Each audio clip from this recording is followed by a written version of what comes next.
everyone, this is Adicron Podfic, back with another podfic. Today I'll be reading The Stolen Unfolded by Rain is Falling 13, and this will be Chapter 22, Kamo or Karma.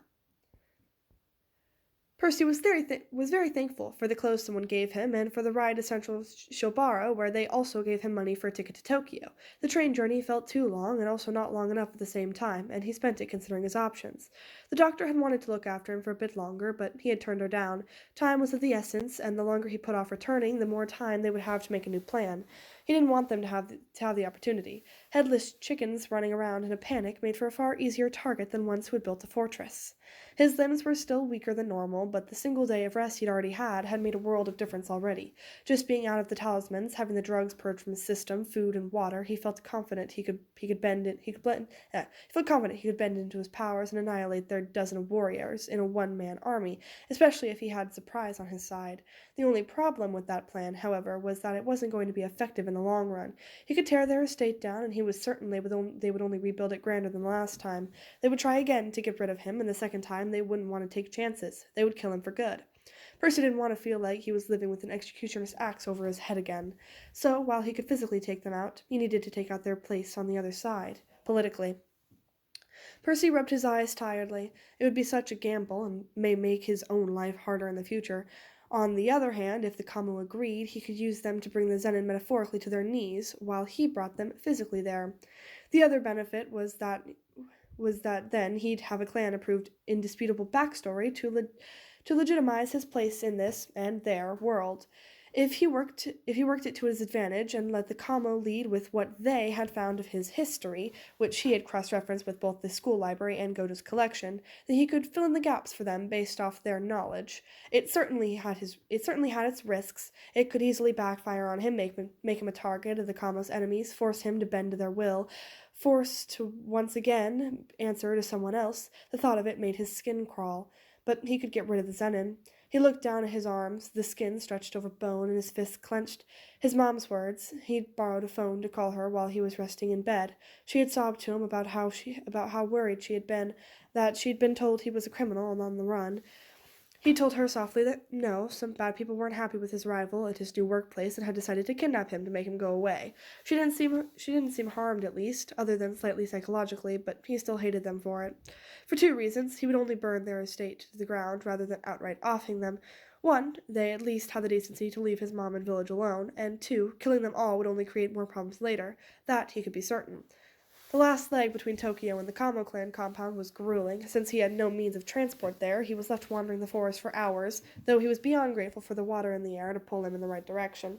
Even with his self-healing abilities, his body was still weak from months of starvation and sedatives. He rationed his energy carefully, alternating between pushing himself forward and finding moments to recover. The trip took longer than it should have, but finally he stood before the estate of the Kamo clan, exhaustion making his limbs tremble. The guards at the entrance stiffened at his arrival, their expressions shifting from recognition to suspicion. "Percy Hayashi," one of them said warily, "you have some nerve showing your face here." He ignored the accusatory tone and said, "I need to speak to the clan elders. Now." His voice was firm, commanding, and it made the guards hesitate. Exchanging uncertain glances, the Zenin had clearly spread their version of events effectively then. "You disappeared for 3 months," the other guard said. "You were reported as a deserter." "Which is exactly what they wanted everyone to think by kidnapping and imprisoning me. I just escaped." Disbelief flickered across their faces, but one of them finally nodded. "Wait here." Percy stood there, arms crossed, forcing himself to remain upright despite his exhaustion. He needed to project strength.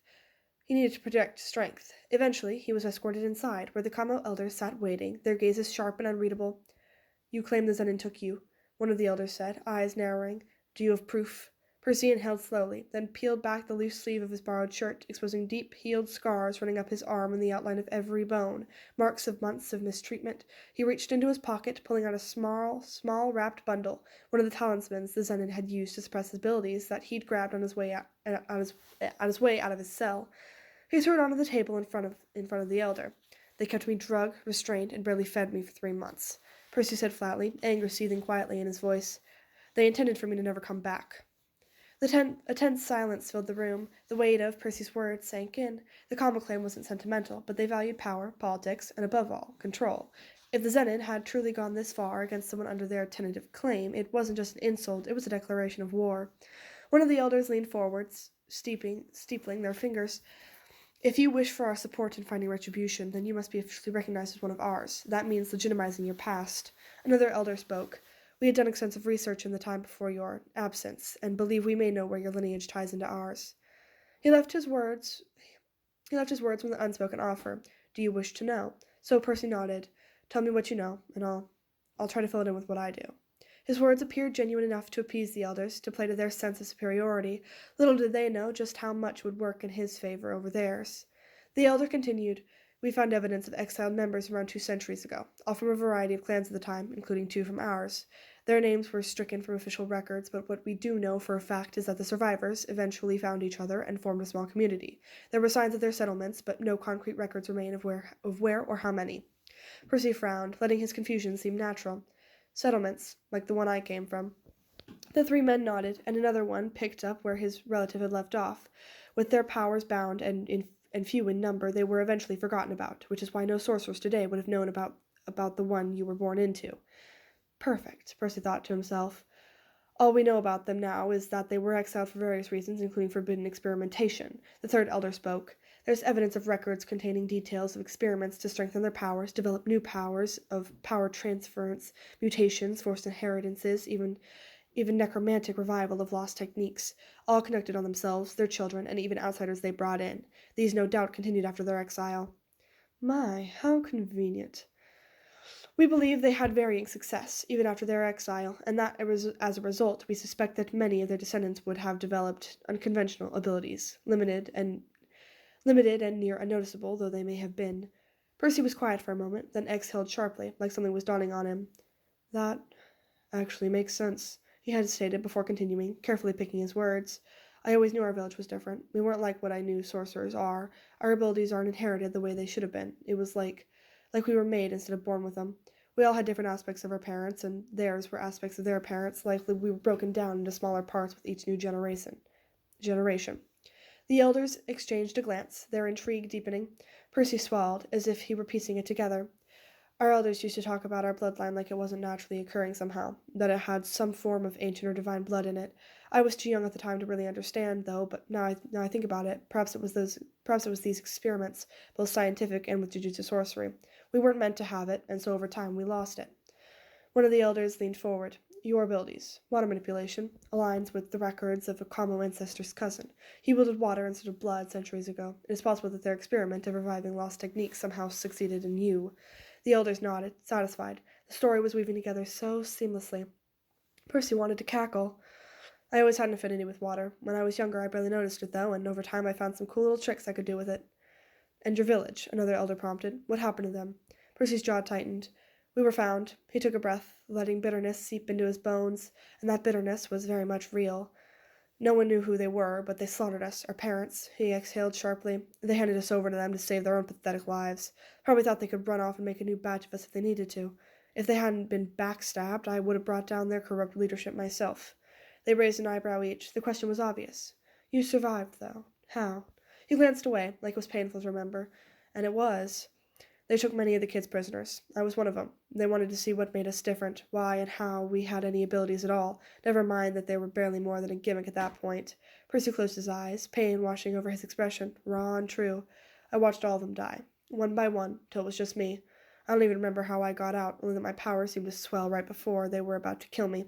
He looked down at his hands. I think they broke something in me, something that had been holding my powers down. As they fractured my body, the trauma fractured my soul, or my mind, whichever was keeping this ocean inside me at bay. I never had powers like this before then. Silence. The weight of his words settled over the room. One of the elders finally spoke. And your captors? Percy looked them in the eye. Gone. I made sure of it. Shame. I would have liked to know what they had found, and what your parents knew. Alas, I cannot blame you for your actions. We would have done the same, do not doubt it. Percy swallowed. If you are willing now, we can perform the official ceremony, and then we can get to business dealing with the Zenon. His lips pulled back in a distinct look of disdain. Percy nodded, and the 4 made their way into the room they had been in last time, the one with the sword half submerged in blood. They came to a stop just before it, and waited for someone to bring the official constraints. Percy read them over when they arrived, honestly surprised by the lack of stipulations. To be honest, though, it made sense. There were as few, as these were usually for newborns. They would prick their finger and smear it on the paper, a basic claiming contract signed in blood. The real acceptance in the clan happened around puberty, when the child would add their blood to the relic's bowl. Percy didn't even wince as the ceremonial dagger sliced his palm open and blood dripped into the pool below it. The blood in the bowl rippled with each fresh drop, adding to it, a flicker of power pulsing as each one dispersed amongst the others, before settling again. Percy breathed a quiet sigh of relief, letting go of the sliver of worry that his blood would outright be rejected by the others, a foreigner to be kicked from their home. He wasn't. "It is done," the elder announced. "We claim you as ours." The retaliation was swift, and yet it was also calculated and precise. In other words, it was utterly devastating. The Kamu clan descended like vultures, leveraging their influence with the higher-ups of the jujutsu world to formally charge the Zenin with multiple violations: breach of contract, wrongful imprisonment, unlawful use of suppression talismans, and an attempted forced conscription of an independent sorcerer. All crimes with dire consequences under Jujutsu law. Worse still, they had conspired against a sanctioned member of Jujutsu High, making their actions not just a crime against Percy Hayashi, but against the entire institution meant to train the next generation of sorcerers. In the same day as they were being legally stepped on, Percy would bring them to their knees. They had imprisoned him, starved him, cut him off from his life yet again, broken his trust in everything around him that had slowly been building, and reignited every nightmare he thought he had buried. He would make sure they understood exactly what that meant.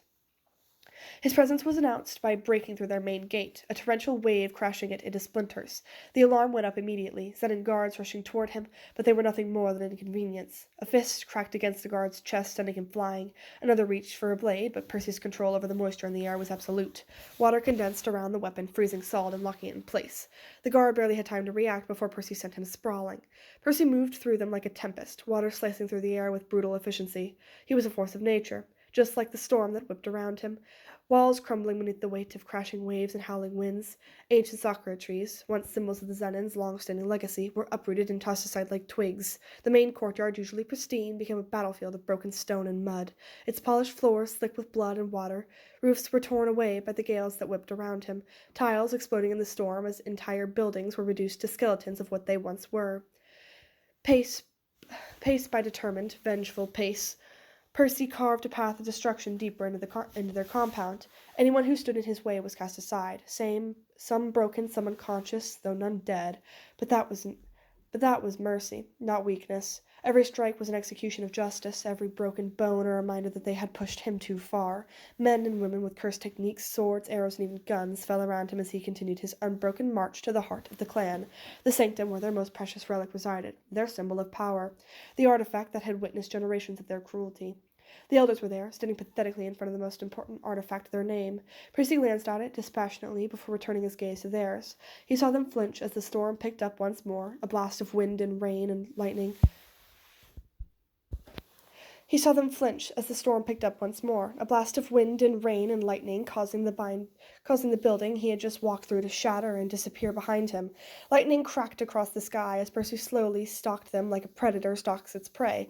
Advanced towards them, the storm howled in response, winds screaming through shattered buildings, rain hammering down in sheets so heavy it blurred vision. The elders flinched as another structure collapsed behind him, the last remnants of a torn roof crashed to the ground in a final, defeated groan. You had your chance, Percy said, voice dangerously calm. I warned you what would happen. Around them, the Zenin sorcerers formed ranks, prepared to fight for their legacy. This wasn't just about pride anymore. This was about their survival against an unrelenting, vengeful beast. A flash flood ran through the last remaining building, the sorcerers clinging frantically to anything they could as they tried desperately to avoid being swept away. Percy let the water flow around him, gentle in sharp contrast to the destruction it wrought everywhere else. When it had passed, his cursed energy surged. The water pooled around their ankles, responding to his every command. Barriers shattered like glass under the weight of his wrath.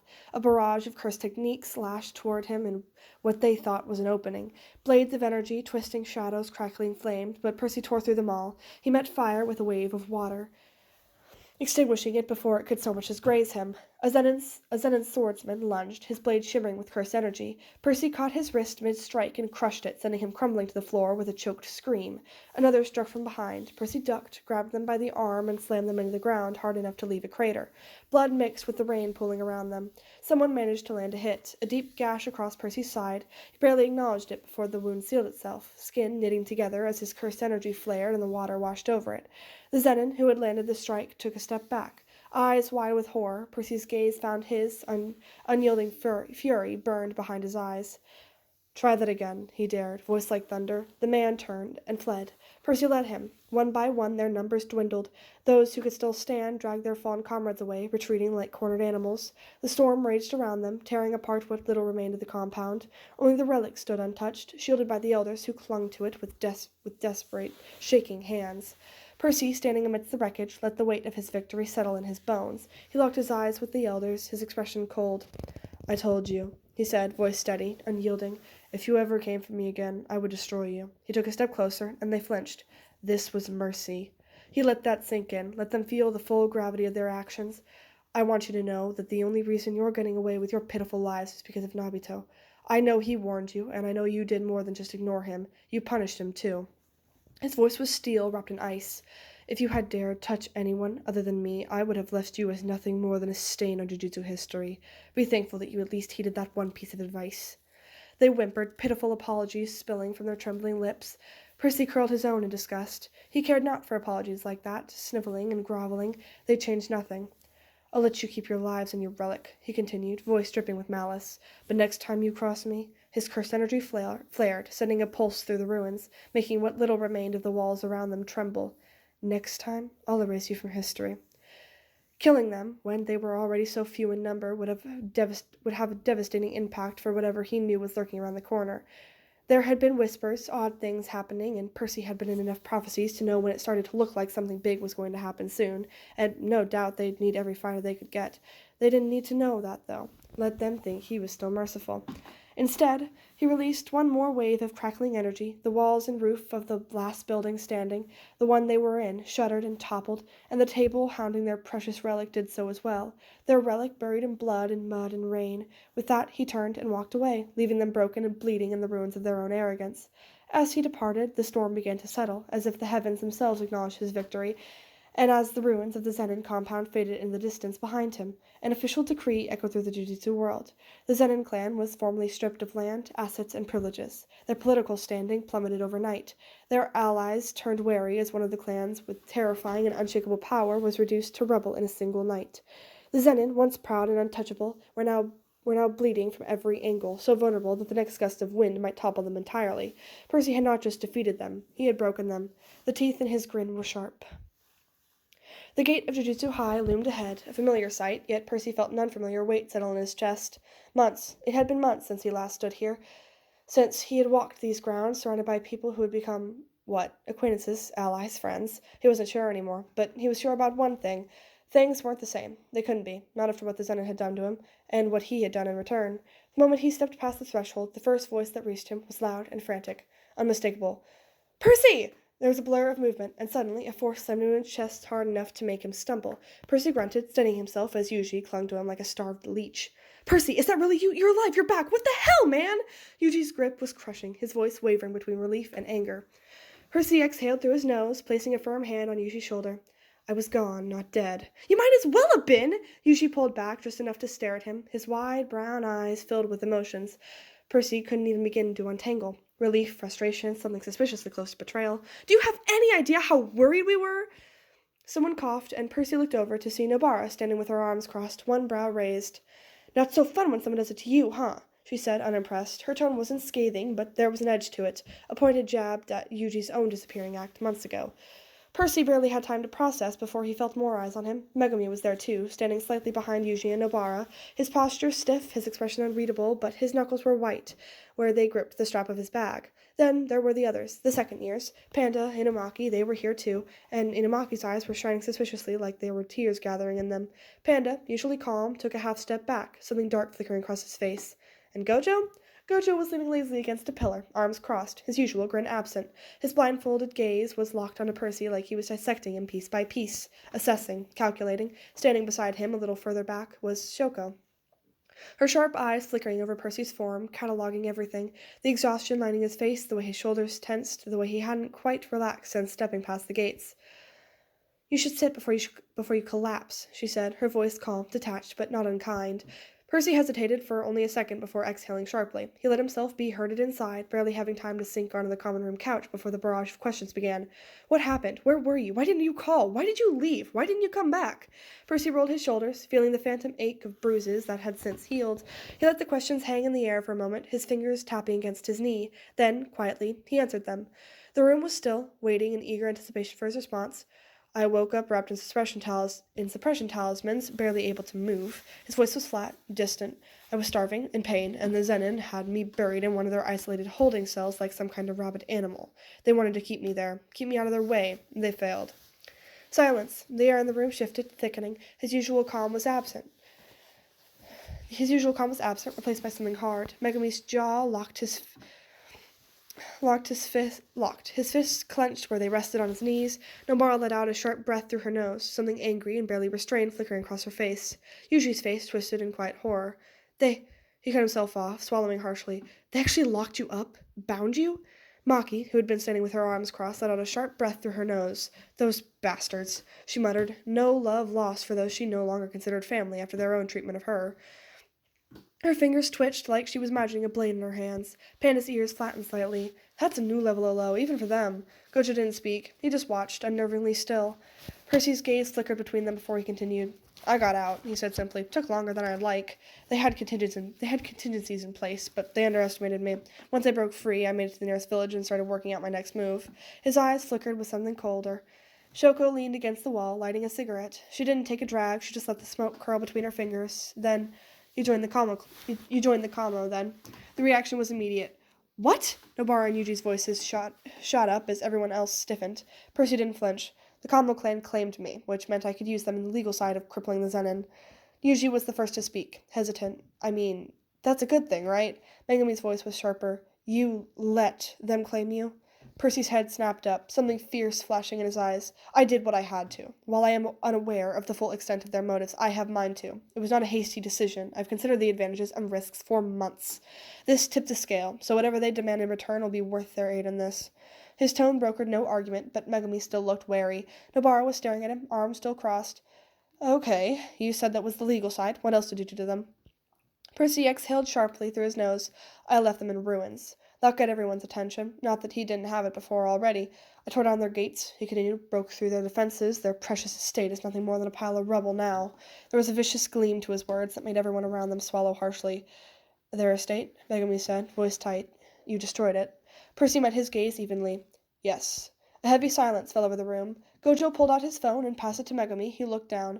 His grip tightened almost instantly, and he swallowed harshly. One by one, the others looked too. Grainy images of the destruction of what remained of the once proud Zenin compound. The walls had been reduced to broken stone and splintered wood, deep gouges left where water had cut through like razors, flooded ruins of hallways, torn down shrines, the grounds barely recognizable beneath layers of mud and debris and uprooted trees.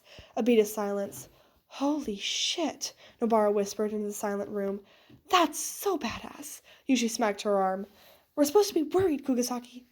I am worried, dumbass, but also, damn. It wasn't just the destruction that rattled them. It was the sheer scale of it. Entire sections of the estate had been carved away, waterlogged ruins left in their place. It was more than just an attack on the estate. It had been a statement to the clan and all of Sorcerer Society.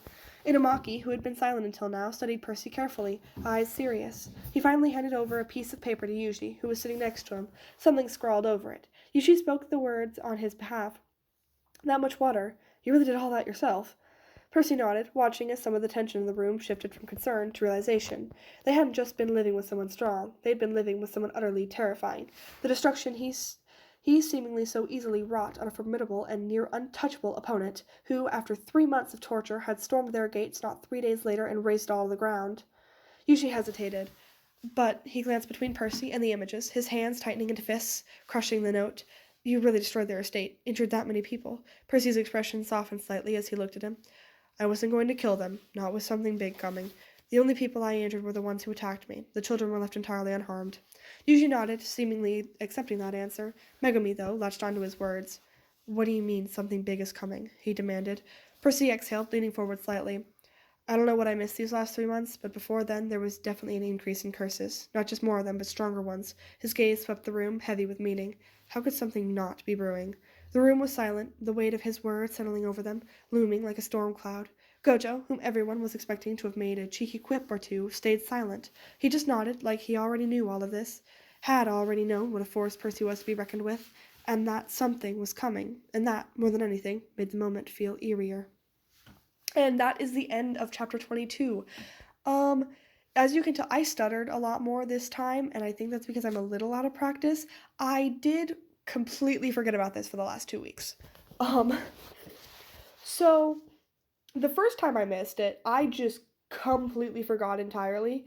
And then last week, I remembered on Monday that the day before was when I was supposed to record because it was a 4-day weekend, so I had Friday, Saturday, Sunday, Monday off of school.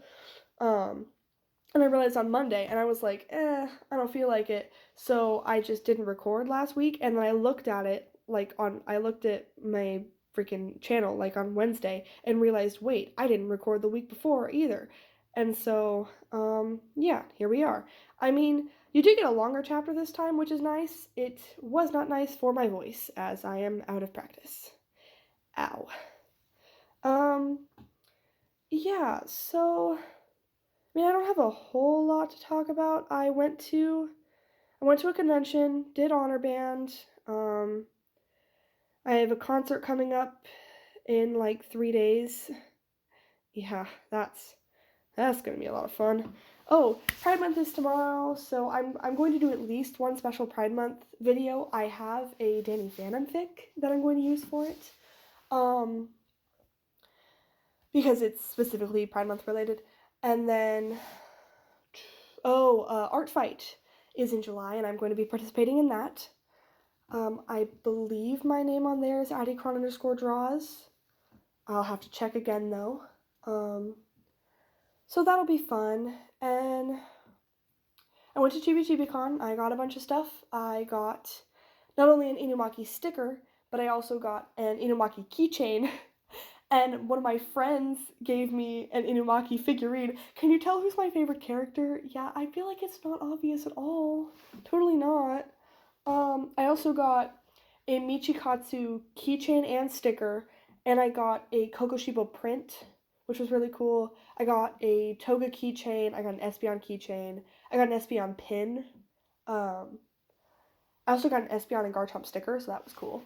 And then I got a Danny Phantom sticker, a Danny Phantom print. Oh, I got a Gojo Geto print, which was really cool. I got some Legend of Zelda stuff, which was a lot of fun. And when I went in cosplay, I cosplayed Thanatos from the Hades game.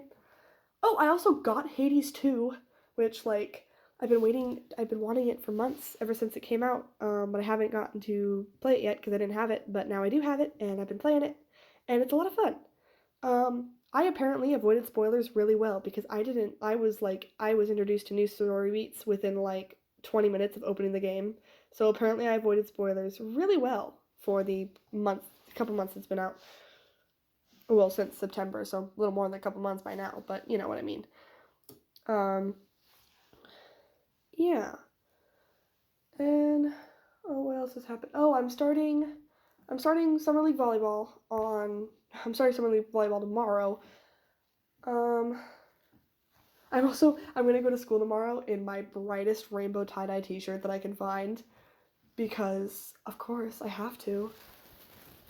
I wish I had pride earrings. That'd be really cool, but I don't have pride earrings. I wish I did.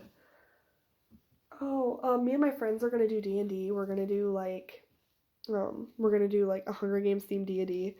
So that'll be a lot of fun. Anyway, I hope you all enjoyed. I hope you all enjoyed my little ramble. It's been 3 weeks, so I had a bit of stuff to talk about. And I will see you all next week. Hopefully I don't forget again.